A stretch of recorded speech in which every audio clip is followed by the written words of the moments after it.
नमस्कार, मैं रोशनी ma'am BDS के यूट्यूब पे आप सभी को सीटेट की तैयारी कराई जा रही है, जिसमें आप लोगों को हर दिन एक शिक्षा शास्त्र बालावस्था से आप लोगों को महत्वपूर्ण क्वेश्चन आप लोगों को लेकर दिखाया जा रहा है। तो मैं आप लोगों को बताने वाली हूँ कि सीटेट की जो एग्जाम है उसमें आप लोग 90+ नंबर से कैसे पास करेंगे, उसका मैं बेस्ट तरीका बताने वाली हूँ और साथ में आप लोगों को क्वेश्चन भी मैं बताने वाली हूँ, क्योंकि आप लोगों को बाल्यावस्था एवं शिक्षा शास्त्र से आप लोगों को 30 क्वेश्चन आप लोगों को हर दिन लाया जा रहा है। क्योंकि आप लोगों को मैं बता दूं कि आप लोगों को 60+ क्वेश्चन जो होते हैं ना पैडागोजी से आप लोगों को पूछे जाते हैं। तो जो भी बच्चे आप लोगों को इस तैयारी कर रहे हैं सीटेट की, तो जो भी बच्चे हैं क्लास में विजिट कीजिए और जाकर चैनल पे सब्सक्राइब कर लीजिएगा, क्योंकि आप लोगों को सीटेट की जो एग्जाम है वो ज्यादा दूर नहीं, आप लोगों को 6 सितंबर को भी है। तो जो भी बच्चे हैं अभी तक पढ़ाई नहीं की है जल्दी जाइए और रोशनी मैम को फॉलो कीजिए और वीडियो से सब्सक्राइब कीजिए। और आप लोगों को कोई भी महत्वपूर्ण क्वेश्चन हो सीटेट से संबंधित आप लोग जाइए हमारे चैनल पे विजिट कीजिए, आप लोगों को हर एक समस्या का समाधान मिलने वाला है। चलिए, आप लोगों को बाल्यावस्था का आज दूसरा क्लास है, क्योंकि आप लोगों का पहला क्लास कल हो चुका है और दूसरा क्लास आप लोगों का आज होने वाला है। तो आप लोगों को पेपर पास कैसे कराएंगे इसकी जिम्मेदारी आप लोगों को मेरे ऊपर है, क्योंकि आप लोगों को मैं ऐसी ट्रिक बताऊंगी जिससे आप लोगों को हर एक समस्या दूर हो जाएगी। तो चलिए, आप लोगों को यहाँ पे 90+ नंबर आप लोगों को बाल्यावस्था से आप लोगों को लाने पड़ेंगे, क्योंकि आप लोगों को जानते ही हैं कि बाल्यावस्था जो आप लोगों को पैडागोजी है वो बहुत ही पूछे जाते हैं, इंग्लिश में भी पूछे जाते हैं, हिंदी में भी आप लोगों को पूछे जाते हैं, सोशल साइंस में भी पूछे जाते हैं। और ये शिक्षा शास्त्र यानी बाल्यावस्था का शिक्षा शास्त्र का अलग एक 30 नंबर का क्वेश्चन आता है। तो आप लोगों को थोड़े थोड़े करके आप लोगों के सारे में से आप लोगों को उसमें से आप लोगों का सही होगा, तो आप लोगों को भी कितना आप लोग आसानी तरीके से पास कर सकते हो। आप लोग बस हमारे चैनल पे देखते रहिए। पहला भाग आप लोगों को देख सकते हो। पहला क्या है, राष्ट्रीय पाठ्यचर्या की रूपरेखा NCF के अनुसार 2005 के अनुसार मार्गदर्शन सिद्धांतों के निहित क्या है। पहला ऑप्शन है पाठ्यचर्या के संबंधित पाठ्य पुस्तकों को केंद्रित करना। दूसरा क्या है, पाठ्यक्रम में कुछ विषयों को रटन प्रणाली से मुक्त करना। तीसरा क्या है, ज्ञान के विषयों को बाहर के जीवन से जोड़ना। चौथा है कक्षा की गतिविधियों के परीक्षाओं को कम महत्व देना। यानी हमारा जो NCF के 2005 के अनुसार जो मार्गदर्शन सिद्धांत की निहित है, जो पाठ्यचर्या की रूपरेखा से देखा जाए तो वो क्या है, वो है ज्ञान को स्कूल से बाहर के जीवन से जोड़ना। यानी आप लोगों का C नंबर सही उत्तर हो जाएगा पहला नंबर का। अब हम लोग देखते हैं दूसरा क्वेश्चन, जिसमें आप लोगों को यहाँ पे बताया जाएगा कि क्वेश्चन नंबर दूसरा, प्रतिभा भावना बालक की पहचान अवलोकन द्वारा नहीं किया जा सकता है, क्योंकि अवलोकन के वस्तुनिष्ठ तकनीक नहीं होते हैं। दूसरा है अवलोकन की व्यक्तिनिष्ठ प्रविधि होती है। तीसरा है अवलोकन के केवल विशेषज्ञ द्वारा ही किया जा सकता है। चौथा क्या है, आप लोगों को उपयुक्त में से सही आप लोगों को सही बतलाया जा रहा है। तो इसका सही उत्तर क्या हो जाएगा, क्योंकि आप लोगों को कोई भी कंफ्यूजन ना हो देखने में, आप लोगों को दिख रहा है तो जरूर ही बताइएगा और नहीं दिख रहा है फिर भी आप लोग बताइएगा, क्योंकि हम चाहते हैं आप लोगों को साफ सुथरा तरीके से हर एक अपडेट देते हैं। तो प्रतिभा भावना जो बालक की पहचान अवलोकन द्वारा नहीं किया जा सकता है, प्रयुक्त में से सही यानी डी नंबर आप लोगों का सही हो सकता है, क्योंकि अवलोकन वस्तुनिष्ठ तकनीक नहीं है, अवलोकन वस्तुनिष्ठ प्रविधि नहीं है, अवलोकन केवल विशेषज्ञ द्वारा ही किया जा सकता है। यानी तीनों आप लोगों का सही है। अब हम लोग देखते हैं तीसरा, वह प्रक्रिया जिसके फलस्वरूप बालक को सामाजिक व्यवहारों को स्वीकार करता है और उसके साथ अनुकूल करता है, वो कहलाता है, क्या कहलाता है। वो पहला आप लोगों को आकलन, दूसरा है सामाजिकरण, तीसरा है नैतिक और चौथा है संयोजन। यानी आप लोगों का तीसरा नंबर क्या होगा, तीसरा नंबर आप लोगों के सामने आ चुका है। तो आप लोगों के सामने आ चुका है तीसरा नंबर। जो तीसरा नंबर आप लोग देख सकते हो कि यहाँ पे जो फलस्वरूप प्रक्रिया जो बालक सामाजिक जो व्यवहारों को स्वीकार करता है वो इसके साथ अनुकूल करता है, वो क्या कहलाता है, सामाजिकरण कहलाता है। अब जब कोई बालक अपना स्वमूल्यांकन करने के साथ साथ सहपाठी मूल्यांकन करने हेतु सहभागिता भी इस प्रकार से मूल्यांकन कहलाता है, वो कहलाता है सतत मूल्यांकन, व्यापक मूल्यांकन, संकलित मूल्यांकन और रचनात्मक मूल्यांकन। यानी आप लोगों का सही उत्तर जो हो जाएगा वो हो जाएगा रचनात्मक मूल्यांकन, जो आप लोगों का चौथा नंबर का सही उत्तर हो जाएगा। अब हम लोग चलते हैं 5वें नंबर क्वेश्चन पे, जिसमें आप लोगों को बतलाया जाएगा कि 5वां नंबर आप लोगों के सामने आ चुका है, जिसमें आप लोगों को बताया जाएगा कि आप लोगों को लक्ष्मी अपनी कक्षा में, यानी ये क्वेश्चन के अनुसार है जो आप लोगों को बताया जा रहा है कि लक्ष्मी अपनी कक्षा में क्षेत्र भ्रमण पर ले जाती है और आपस आने के पे अपने विद्यार्थियों के साथ भ्रमण का चर्चा करती है।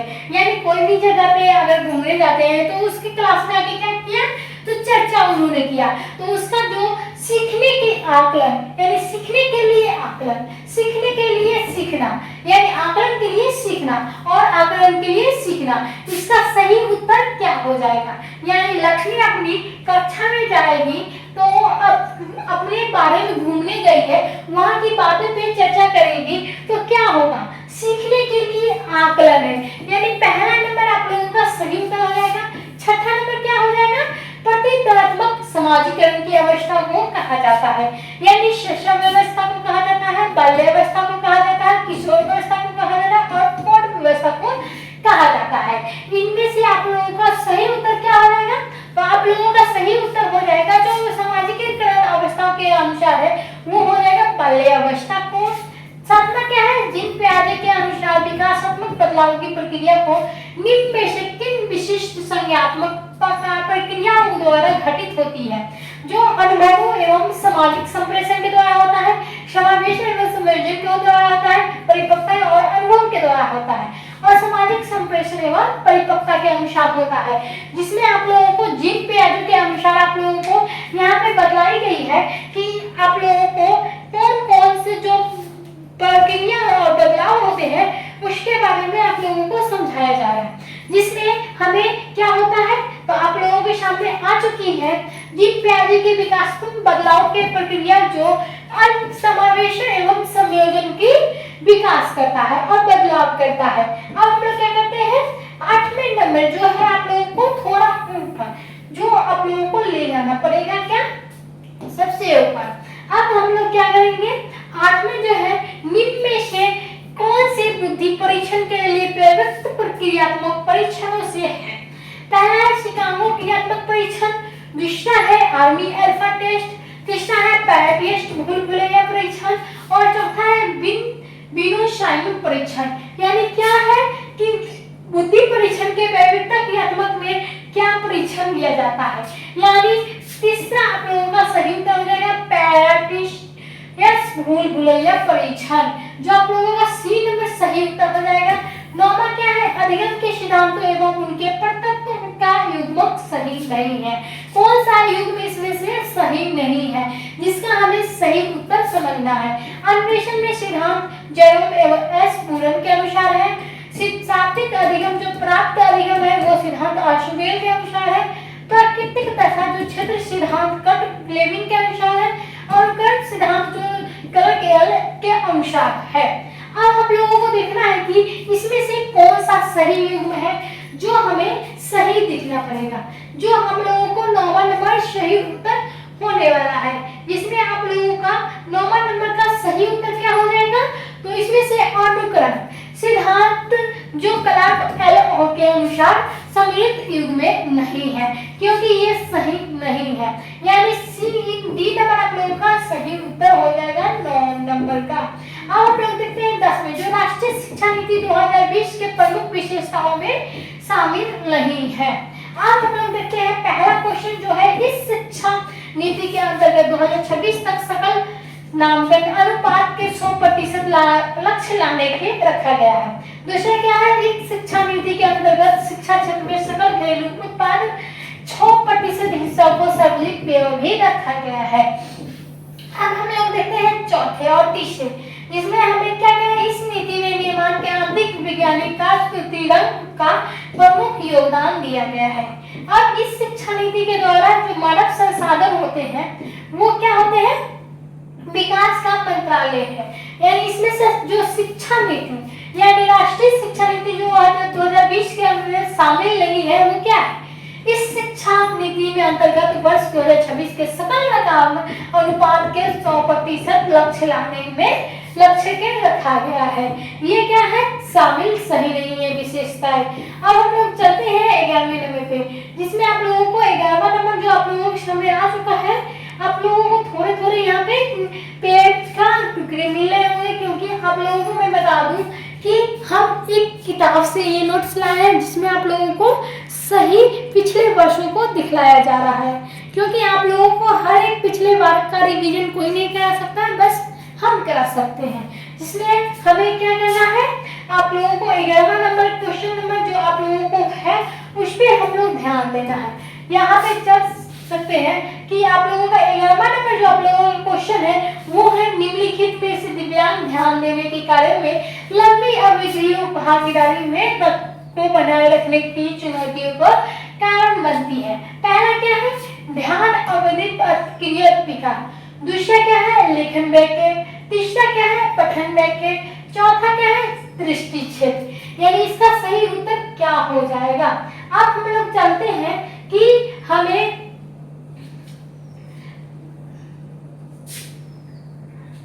आप लोगों का सही उत्तर क्या आएगा, ए नंबर। यानी ए नंबर आप लोगों का सही उत्तर हो जाएगा, ध्यान अवगत अतिक्रियाशीलता विकार। अब हम लोग 12 नंबर चलते हैं, किसमें वास्तविकता किया कि नया बच्चों को मौजूदा ज्ञान का समर्थन के साथ जानने में सक्षम होने के बीच के अंतर को निर्मित होता है। पहला है लोक वास्तविक, दूसरा है जिम प्यारे, तीसरा है हॉवर्ड गार्डन और चौथा है इवान पावलोव। यानी इवान पावलोव के बारे में भी आप लोग जाने होंगे। पावलोव के अनुसार आप लोगों को पहला नंबर आप लोगों का सही उत्तर हो जाएगा, जो आप लोगों को ज्ञान के नए ज्ञान का बच्चे को मौजूदा ज्ञान को समर्थन किए जाने का सक्षम के बीच में अंतर किन्होंने स्पष्ट किया, तो लैब प्रकृति ने किया। अब हम 13 नंबर चलते हैं, एक शिक्षक के निम्न से क्या कारण चाहिए। पहला है छात्रों को स्वयं अपनी रुचियों को पहचान करने के लिए उत्साहित करना होगा। दूसरा है छात्रों द्वारा की गई बातें को नजरअंदाज करना चाहिए। तीसरा क्या है, छात्रों को भयभीति मजबूत करना चाहिए और छात्रों को अपनी रुचियों को स्वयं ही ठीक करने के लिए पार प्रदान करनी चाहिए। 13 नंबर का आप लोगों का सही उत्तर बताना होगा कि सही उत्तर आखिर होगा क्या। आप लोगों को यहाँ पे हर दिन एक नया क्लास लिया जा रहा है सीटेट से संबंधित, जो आप लोगों को सीटेट की हर एक अपडेट को जाननी है, जिसमें आप लोगों को नंबर 1 लाने हैं और आप लोगों को इसमें सही उत्तर बताना है।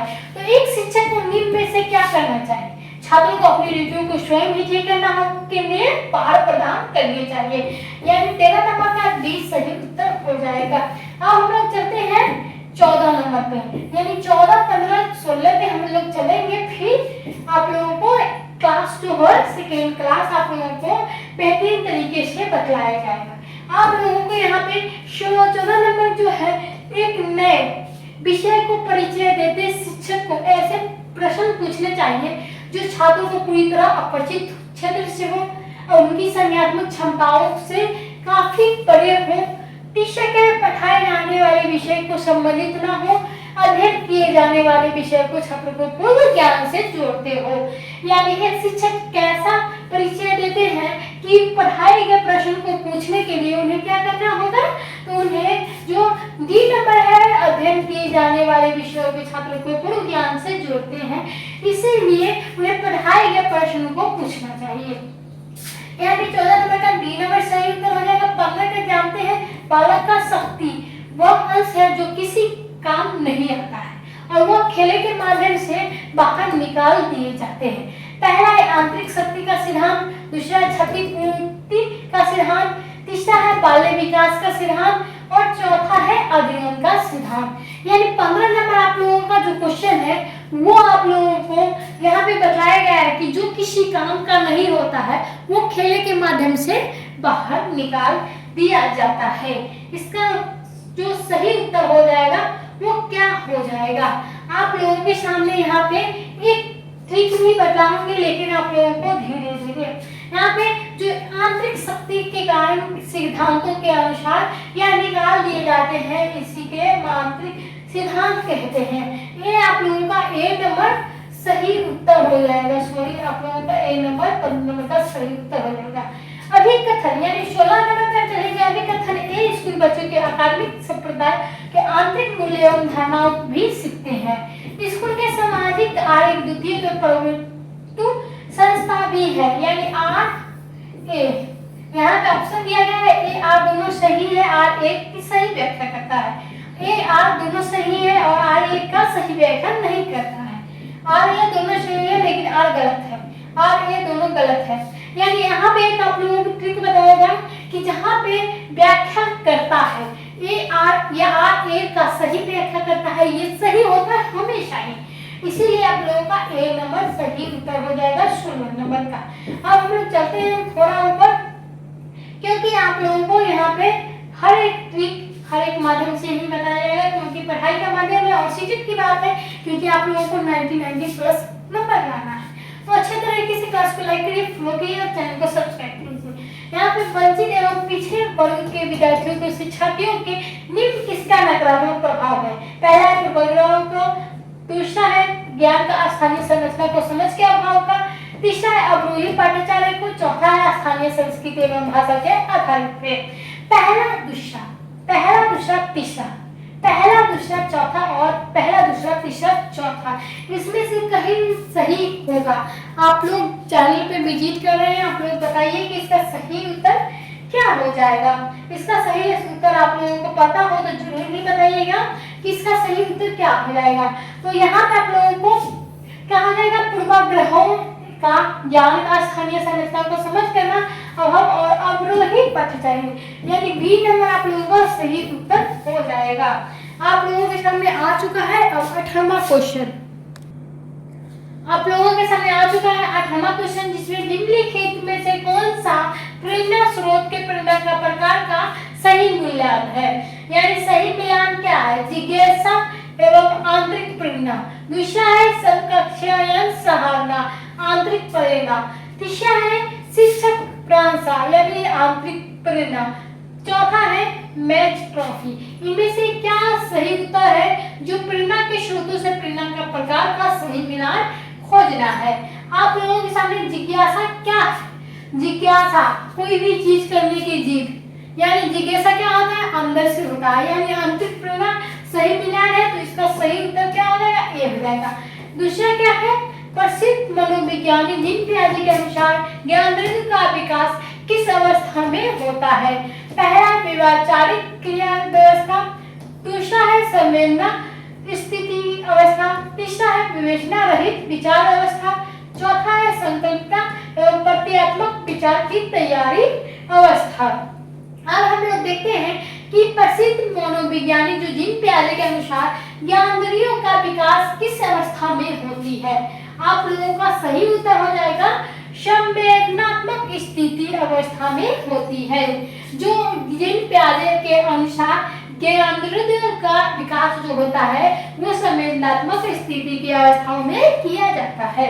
अब हम लोगों का पिछला क्वेश्चन है, जिसमें सामाजिक निर्माणवादी सिद्धांतवादी बच्चों के किस तरह देखते हैं? एक कोरी पट्टी के अनुसार, ज्ञान निष्क्रिय प्राप्तकर्ता के अनुसार, ज्ञान के निर्माण शामिल सक्रिय प्रणाली के अनुसार, और चौथा है लघु वयस्क। यानी जो सामाजिक निर्माणवादी सिद्धांतवादी है बच्चों को किस तरह से देखते हैं? किस तरह से देखने का मतलब क्या हुआ? आप लोगों को यहाँ पे सही उत्तर जो हो जाएगा वो हो जाएगा ज्ञान का निर्माण में शामिल सक्रिय प्रणाली की तरह देखते हैं। और 21 नंबर जो है समाज ऐसी शिक्षा समर्थन करती है किसको? असमर्थ बालक हेतु अलग खेल मैदान का, दूसरा असमर्थ बालक के लिए विशिष्ट समय सारणी का, दूसरा क्या है? असमर्थ बालकों के समर्थन बालकों के साथ समान अधिकार देने का, असमर्थ बालकों के लिए समर्थन बालकों का विज्ञान विद्यालय में अलग कक्षा कक्ष में, यानी समावेशी शिक्षा समर्थन करता है किसका? आप लोगों का सही उत्तर क्या हो जाएगा बताइए।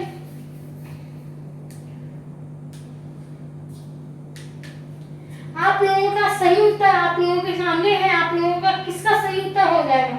जिसमें आप लोगों को असमर्थ बालकों को समर्थन बालक के साथ समान अधिकार देने का, यानी सी नंबर आप लोगों का 21 नंबर का सही उत्तर हो जाएगा। चलो देख लो, चलो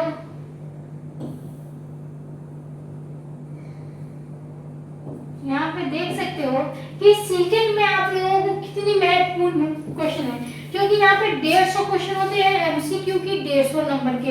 तो आप लोगों को मैक्सिमम आप लोगों को 90 लाना होगा, तभी आप लोग पास कर पाते हो।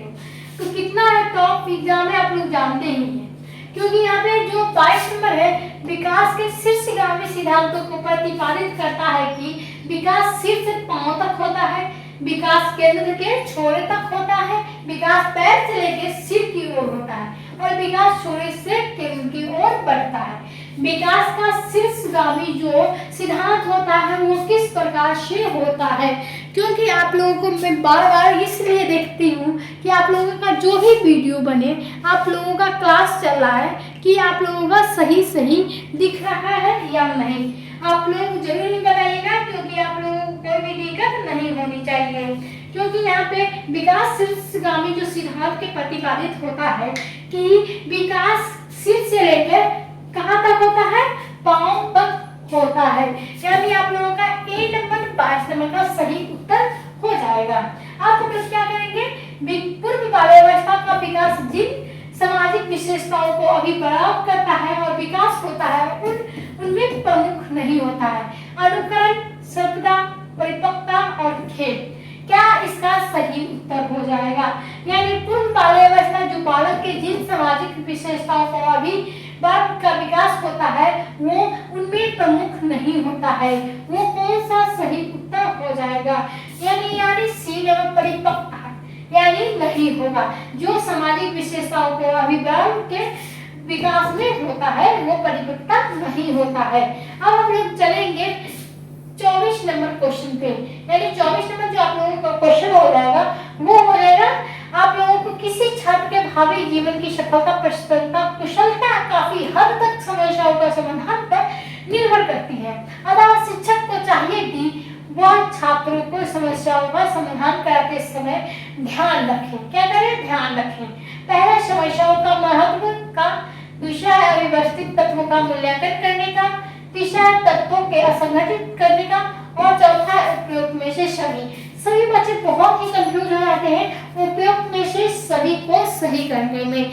तो यहाँ पे आप लोग ध्यान दीजिएगा, क्योंकि आप लोगों का 24 नंबर सही जो क्वेश्चन है उसका आप लोगों का लास्ट जो है उपयोग में से सभी है। तो आप लोगों का आंसर क्या हो जाएगा, आप लोग आंसर जरूर ही बताइएगा कि आप लोगों का सही उत्तर क्या हो जाएगा, बताइए। चलिए यहाँ पे आप लोगों को ज्यादा देर नहीं लगाइए, आप लोग बताइए कि जो जीवन, भावी जीवन जो हो सफलता के कुशलता और कुशलता की काफी हद तक समस्याओं का समाधान करती है, वो समस्याओं का समाधान करते समय किस बात को ध्यान रखते हैं, समस्याओं को महत्वपूर्ण। यानी ए नंबर सही उत्तर हो जाएगा 24 नंबर का। अब हम लोग चलते हैं 25 नंबर जो आप लोगों के सामने यहाँ पे आ चुकी है, जिसका क्वेश्चन नंबर है कार्ल गिलिगन ने लायंस कॉलबर्ग के नैतिक विकास के सिद्धांतों को समालोचन करते समय तर्क दिया है कि पुरुष के नैतिक आधार में डैश है, जबकि स्त्रियों को नैतिक के आधार पर रखा गया है। क्या रखा गया है, पहला है न्याय और देखभाल, दूसरा है देखभाल और न्याय, तीसरा है भलाई और त्याग और चौथा है भलाई, त्याग और भलाई। क्या है आप लोग जरूर बताइएगा, जिसमें महिलाओं को नैतिक आधार पे रखा गया है। आप लोग जरूर बताइएगा क्या इसका सही उत्तर क्या हो जाएगा। 25 नंबर के अनुसार आप लोगों को कार्ल गिलिगन ने कॉलबर्ग के नैतिक विकास के सिद्धांतों पर समालोचन करते हुए पुरुष के नैतिकता का आधार जबकि स्त्रियों के नैतिक आधार क्या रखा गया है, बताइए। क्योंकि इसका सही उत्तर जो हो जाएगा भलाई हो जाएगा, यानी भलाई और त्याग। पुरुषों के लिए क्या किया गया है, भलाई है, जबकि स्त्रियों के लिए नैतिक आधार त्याग है। यानी सी नंबर आप लोगों का सही उत्तर हो जाएगा। अब हम लोग चलते हैं अगले क्वेश्चन पे, जिसमें 26 नंबर है, जिसमें आप लोगों को कोई भी कंफ्यूजन ना हो, क्योंकि आप लोगों को बेहतरीन तरीके से मैं बताने की कोशिश करूंगी। क्योंकि पहला क्वेश्चन आप लोगों को कंफ्यूज हो सकता है, दूसरा हो सकता है, आप लोगों को तीसरा चौथा कंफ्यूज नहीं होने देंगे। तो जो भी बच्चे हैं क्लास को लाइक करते रहिए, और सीटेट में पहली बार विजिट कर रहे हैं और पहली बार फॉर्म अप्लाई किए हैं तो हमारे चैनल को जरूर सब्सक्राइब कीजिएगा। अब शिक्षा क्रियाशीलता के सिद्धांतों का क्या अर्थ है। पहला है शिक्षक को कक्षा में अत्यधिक क्रियाशील रहना चाहिए। दूसरा है जो छात्रों को क्रियाशील होते हैं उन्हें करके सीखने का अवसर दिया जाना चाहिए। तीसरा क्या है क्रियाशील छात्रों को काम में व्यस्त रखना चाहिए अन्यथा वह अनुशासनहीन बन जाते हैं। चौथा क्या है उपयुक्त में से सही, यानी 26 नंबर जो आप लोगों का सही क्वेश्चन होगा उसमें भी आप लोगों का उपयुक्त में से सही भी है। तो इसका सही उत्तर क्या होगा जरूर ही कमेंट बॉक्स में बताइएगा, क्योंकि कुछ दिन पहले भी आप लोगों को एक क्वेश्चन आया था जिसमें उपयुक्त में से सभी सही था, यानी 26 नंबर में आप लोगों का क्या क्वेश्चन रहने वाला है, क्योंकि यहाँ पे भी उपयुक्त में से सही है। वहाँ पे ए नंबर सही हुआ था, यहाँ पे क्या होगा बी नंबर सही उत्तर हो जाएगा। जो छात्रों को क्रियाशील होते हैं उन्हें करके सीखने का अवसर दिया जाना चाहिए। अब 27 नंबर क्या है एक शिक्षक का इरादा अपने छात्रों को भी चिंतनशील कौशल को सुविधा का प्रदान करना चाहिए। इसके लिए उसे क्या करना चाहिए, चलिए बताइए क्या करना चाहिए। एक छात्रों को बोर्ड पर लिखी गई समझों को कॉपी पे लिखने के लिए कहना चाहिए। दूसरा है छात्रों को अपनी समझ के बारे में सवाल पूछने के लिए प्रोत्साहित करना चाहिए। तीसरा क्या है छात्रों को रटने एवं याद करने के लिए गद्यांश देना चाहिए। और चौथा है आप लोगों के सामने छात्रों के व्यवहार में उद्दीपन प्रतिक्रिया के संबंध अनुकूल करना चाहिए। इसका सही उत्तर क्या हो जाएगा जो एक शिक्षक इरादे में अपने छात्रों को चिंतनशील कौशल की सुविधा प्रदान करता है तो इसके लिए क्या करना चाहिए उसे। तो आप लोगों का सही उत्तर हो जाएगा बी नंबर, यानी बी नंबर आप लोगों का सही उत्तर है छात्रों को अपनी समझ के बारे में सवाल पूछने के लिए प्रोत्साहित करना चाहिए। अब हम लोग चलते हैं 28 नंबर क्वेश्चन पे, जिसमें आप लोगों को यहाँ पे बताया जाएगा कि वस्तुनिष्ठ प्रश्नों का उत्तर जो उद्देश्य होता है वो क्या होता है। छात्रों के लेखन जांच होता है, छात्रों के अभिरुचियों का जांच होता है, छात्रों को संज्ञानात्मक क्षमताओं का जांच होता है, छात्रों को कौशल एवं ज्ञान प्रयोजनों का जांच होता है। तो आप लोग बताइए कि वस्तुनिष्ठ जो होता है प्रश्नों उसका उद्देश्य क्या होता है, यानी सही उत्तर क्या होगा। आप लोगों के सामने आ चुका है एक और क्वेश्चन जिसमें आप लोगों को वस्तुनिष्ठ के उद्देश्यों के बारे में बतलाना है। तो आप लोग बताइए कि अगर आप लोगों को वस्तुनिष्ठ प्रश्न मिले तो आप लोगों को क्या होता है, क्या उद्देश्य होता है। जो आप लोगों के सामने आ चुका है फिर से, जिसमें क्या होता है तो 28 नंबर है जिसमें आप लोगों का सही उत्तर हो जाएगा क्या, आप लोगों का सही उत्तर हो जाएगा यहाँ पे डी, यानी छात्रों को कौशल एवं ज्ञान प्रयोजनों का जांच होती है। अब हम लोग देखते हैं अगले क्वेश्चन जिसमें 29 नंबर है आप लोगों का डी नंबर आप लोगों का सही उत्तर था। आप कक्षा में विद्यार्थियों को प्राप्त प्रतिशतता के लिए प्रेरित करने के लिए परिणाम हो सकते हैं। आपके अनुसार निम्न से कौन सा प्रभाव विकास बच्चों के विकास के लिए हानिकारक है। इसमें कक्षा को विजेता एवं हारे हुए विद्यार्थियों को विभेदीकरण करना चाहिए। इसमें विद्यार्थियों को दबाव पड़ता है कि चिंता का स्तर बढ़ जाता है जब उनके संज्ञानात्मक विकास में बाधित करता है। अब कक्षा में तारक के विद्यार्थियों को चिन्हित करने के लिए बढ़ावा मिलता है जिनके उपलब्धियों पर स्कूल गर्व करता है। अब इससे विद्यार्थियों को प्रतियोगिता में केंद्रित अर्थव्यवस्था के लिए क्या किया जाता है अनुरूप में ढालते हैं। तो इसका सही उत्तर क्या हो जाएगा आप लोग जरूर ही बताइएगा, क्योंकि 29 नंबर आप लोगों का समान है क्वेश्चन नंबर आप लोगों का सी नंबर है, यानी सी नंबर आप लोगों को ऊपर जाना पड़ेगा क्योंकि पहला दूसरा आप लोगों को तीसरा चौथा ये तीनों है। अब अंतिम और लास्ट क्वेश्चन जो आप लोगों के सामने है ये जरूरी आप लोगों को बताना चाहूंगी कि मीरा अपनी कक्षा में एक छात्र से पूछती है कि 5 से 2 से गुना करने के क्या आएगा। छात्र अपने स्थान पर खड़ी होकर चिंतन होकर करने लगती है कि तथा मीरा उत्तर बताती है कि प्रश्न उत्तर बताने वाले समय तो छात्रों को किस चिंतन कर रही है, यानी इसका जो सही उत्तर हो जाएगा वो क्या हो जाएगा, यानी आप लोगों का सही उत्तर जो हो जाएगा वो सृजनात्मक चिंतन हो जाएगा, यानी ए नंबर सही उत्तर हो जाएगा आप लोगों का। आज फिर से आप लोगों का 12वीं स्तर जो शिक्षा शास्त्र है उसमें आप लोगों को 30 क्वेश्चन बतलाए गए हैं। आप लोगों का आज सेकेंड क्लास था, आप लोगों का अगले दिन फिर से तीसरा क्लास होगा। आप लोगों को इसी प्रकार से जो रिवीजन है पिछले सालों का, उसका रिवीजन भी होगा, आप लोगों को बतलाया जाएगा और अच्छे तरीके से समझाया भी जाएगा। आप लोगों को ऐसे ही क्लास जानना चाहते हैं और क्लास देखना चाहते हैं तो हमारे चैनल को सब्सक्राइब करें और वीडियो को लाइक करें।